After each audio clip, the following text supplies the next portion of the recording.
By now, I think it should be abundantly clear that Urban Moving Systems was in fact a Mossad front company. It was run by a known Mossad operative named Dominic Suter, who fled back to Israel after initial questioning from FBI investigators. In June of 2001, months before the terrorist attacks, Urban Moving Systems was given over a $498,000 business loan, which would never be paid back. You're probably thinking to yourself at this point, this is pretty damning information. Why was there no investigation, and what became of all the Israelis that were detained before, during, and after 9/11? The reason there was no investigation has to do with Israel First Zionist and key political positions. Representative Jane Harman was the chairwoman of the Homeland Security Subcommittee on Terrorism, and she was instrumental in seeing that there was no investigation into Urban Moving Systems. Michael Chertoff at the time was Assistant Attorney General, and as head of the Criminal Division of the Justice Department, he made sure all the detained Israelis were released back to Israel on minor visa violations. Well, I agree that talks should continue.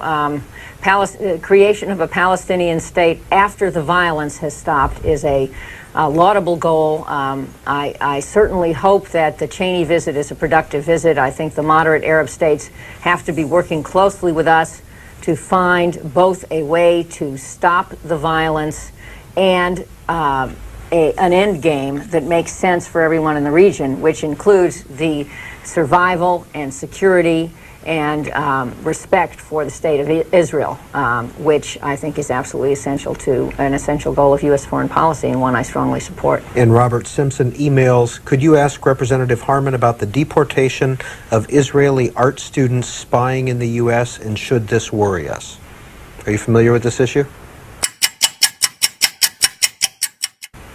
Of Israeli arts, I'm certainly familiar with the fact that we have been rounding up people on student visas and considering whether they might have had anything to do with terrorism, and some of those rounded up are Israelis, but I don't know the specific facts. I would not like to comment, except to say that I am not in favor of unlimited detention. I voted for the Patriot Act, which passed the Congress, which put limits on detention, and I think there ought to be court review after 7 days or an appropriate period of time about why it is that we're holding people, and roundups are not things that I think this country stands for.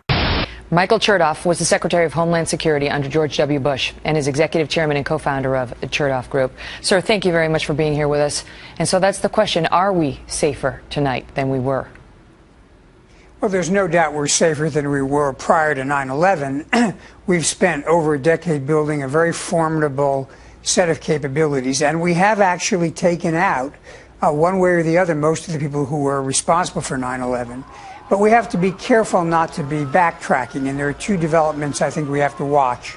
One is there's been some pushback against our intelligence capabilities, what NSA does, and I can tell you that our signals intelligence collection through NSA has been one of the most critical elements in our success over the last 10 years, and we can't afford to lose that.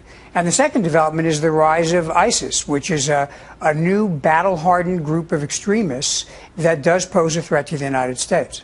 For all the terrible video we've seen of what they do over in the Middle East, how concerned should we be here in America that they may threaten us here at home?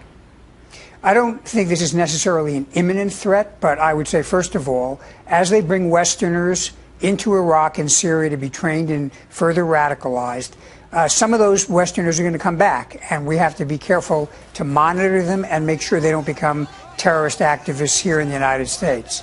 I also think, frankly, as we step up the pressure on ISIS in Syria and in Iraq, they're going to feel some impulse to try to even the score. And I think that we have to be prepared for the fact that they're going to try to strike at Americans either overseas or in the United States. A lot of people hear that and say, then what are we doing? Why are we going over there then?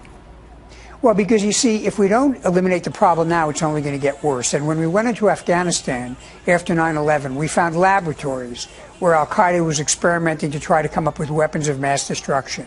If we let ISIS build a state, build laboratories, sell oil, and raise money, we're going to be facing an enemy that's more formidable than we faced on 9/11. We're much better off, as the President said yesterday, eliminating the problem now than waiting until it gets worse. Secretary Michael Chertoff, thank you so much for being here, sir.